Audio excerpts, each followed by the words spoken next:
Hello everyone, मेरा नाम है Tushar Sardana. I am a retina specialist at Sardana I institute Rajouri garden.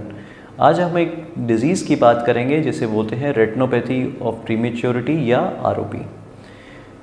Pre term baby क्या होता है? कोई भी बच्चा अपने समय से पहले पैदा हो जाए, यानी कि 34 वीक्स, 35 वीक्स या उससे भी पहले, इवन 30 वीक्स, 28 वीक्स, जैसे कि आजकल हम सुनते हैं। कोई भी बच्चा समय से पहले पैदा हो रहा है उसे कहते हैं pre term baby. Normal baby की अगर बोलेंगे कि बियॉन्ड 37 वीक्स बॉर्न होते हैं, तो पहले वाले बच्चों को प्री टर्म बोला जाता है। ऐसे प्री टर्म बेबीज़ में एक खतरनाक आँख की बीमारी होने के चांसेस होते हैं जिसे कहते हैं आरओपी या रेटिनोपैथी ऑफ प्रीमेच्योरिटी। ये खतरनाक क्यों है? क्योंकि इस डिज़ीज़ में कई बार आँख का पर्दा अपनी जगह से हट जाता है, यानी कि डिटैच हो जाता है और आँख में ब्लड आ जाता है। अगर तो ऐसा कोई भी स्थिति आती है बच्चे की आंख में, तो ये डिज़ीज़ लाइलाज बन जाती है और बच्चा पूरी अपनी आंख की रोशनी खो देता है by about 3 to 4 months of age only.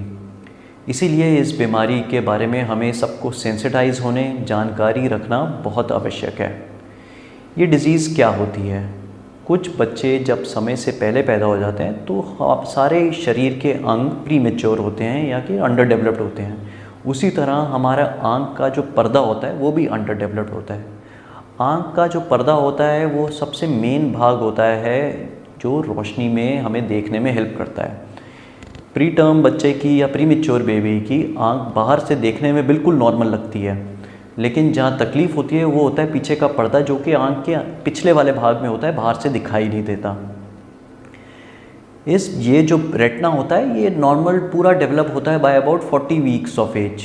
तो कोई भी बच्चा अगर पहले पैदा हो रहा है तो जो उसकी बात की डेवलपमेंट होनी है वो अब माँ के पेट के बाहर होनी है। कई बार ये जो डेवलपमेंट होती है लगभग 15 से 20% ऑफ प्री टर्म बेबीज़ में ये अब नॉर्मल डेवलपमेंटल कोर्स ले लेता है, यानी कि जो खून की नलियाँ हैं जो डेवलप होने होती हैं वो प्रोलिफरेट या मल्टीपल गुच्छों में बन जाती हैं, उनमें से ब्लीडिंग होने लग जाती है, ब्लड फैल जाता है आँख के अंदर और एक स्टेज पे वो पर्दे को अपनी जगह से उठा देती हैं, यानी कि खींच लेती हैं। तो ये इस तकलीफ़ में सबसे ख़तरनाक चीज़ ये होती है कि पर्दा अपनी जगह से हट जाता है। तभी इस बीमारी का ट्रीटमेंट करना उस स्टेज पे बहुत इम्पोर्टेंट है, ताकि ये लाइलाज ना बन जाए और उस स्टेज पे ना पहुंच जाए कि इसका ट्रीटमेंट ही कहीं पर नहीं है। क्योंकि एक बार अगर पर्दा अपनी जगह से हिल जाता है या बच्चे का पर्दा हट जाता है तो पूरी दुनिया में उसका फिर कोई ट्रीटमेंट नहीं है, ताकि उसको जोड़ के वैसे ही कर दें जैसे वो पैदा हुआ था या जिस शक्ति के साथ वो पैदा हुआ था आँख की। अब कैसे मालूम चलता है कि किस बच्चे की आँख में आरओपी है कि नहीं? कोई भी बच्चा जो 2000 ग्राम्स या 1750 ग्राम से कम की वेट पे पैदा हुआ है, या जिसकी उम्र 34 वीक्स 35 वीक्स से कम की है, या वो आईसीयू में उसका एडमिशन रहा है बिकॉज ऑफ एनी फैक्टर, चाहे उसको सांस में लेने की तकलीफ़ थी या ब्लड ट्रांसफ्यूजन की ज़रूरत थी या कुछ भी तकलीफ़ थी, ऐसे बच्चों का आरओपी स्क्रीनिंग होना बहुत इंपॉर्टेंट होता है। इन बच्चों का आरओपी स्क्रीनिंग यूजुअली एनआईसीयू यानी कि आईसीयू में जहाँ पर बच्चों को रखा जाता है वहीं पर बेड साइड भी करना का बहुत लोगों के लिए इम्पोर्टेंट होता है। तो जो भी आरओपी स्पेशलिस्ट होते हैं आसपास के, वो जाके बच्चों को इनको देखते हैं, देखने के लिए कि इनको आरओपी है कि नहीं। पेरेंट्स के लिए इसके बाद बहुत इम्पॉर्टेंट है कि आरओपी स्पेशलिस्ट से बात करें, पूछें कि तकलीफ़ है कि नहीं, या अगर तकलीफ़ है तो किस स्टेज पर पहुँची है। नॉर्मली ऐसे बच्चों को जिनको भी देखते हैं डॉक्टर, कईयों को 2 हफ्ते के बाद, कईयों को 3 हफ्ते के बाद वो दोबारा बुलाते हैं। अगर तो सिर्फ ऑब्ज़र्व करना होता है, अगर ट्रीटमेंट की ज़रूरत होती है तो फिर ट्रीटमेंट सजेस्ट करा जाता है और वो ट्रीटमेंट भी कई बार बेड साइड में ही होता है। इसके ट्रीटमेंट में मेन चीज़ होती है कि आँख का लेज़र किया जाता है।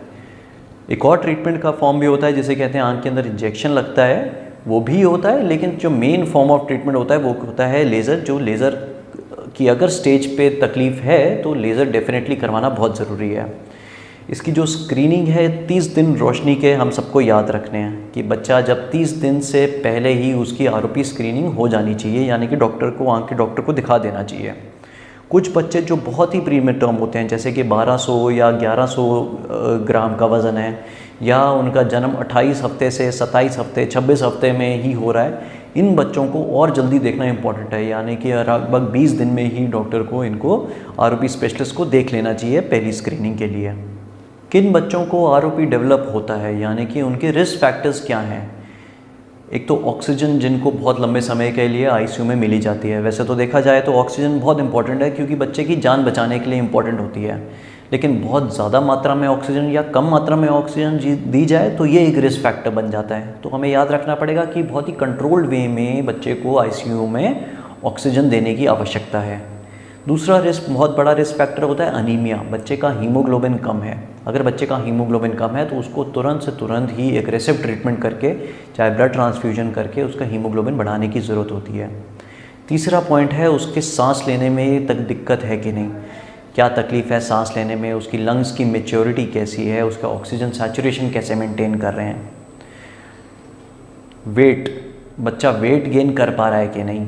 वेट बहुत बड़ा एक फैक्टर होता है कि आरओपी की प्रोग्रेशन में, जो कि हेल्प करता है अगर बच्चे का वेट गेन एडिक्वेटली नहीं हो पा रहा है। आरओपी स्क्रीनिंग इसलिए इम्पॉर्टेंट होती है क्योंकि बच्चे की आंख का पर्दा बाहर से दिखाई नहीं दे रहा, तो देखने में आकार बिल्कुल ठीक लगेगा। पेरेंट्स को मालूम कई बार तब चलता है जब बच्चा थोड़ा सा बड़ा हो जाता है, 4 महीने का, 5 महीने का।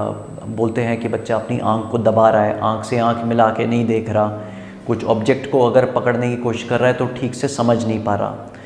अगर तो इस स्टेज पे कोई आ रहा है तो ये बात मान लीजिए कि ये काफ़ी लेट स्टेज पे है, बिकॉज़ एक बार आरओपी की वजह से अगर उसकी रोशनी कम हो रही है तो मतलब माना जा सकता है कि डिटैचमेंट ऑलरेडी सेट इन हो चुका है।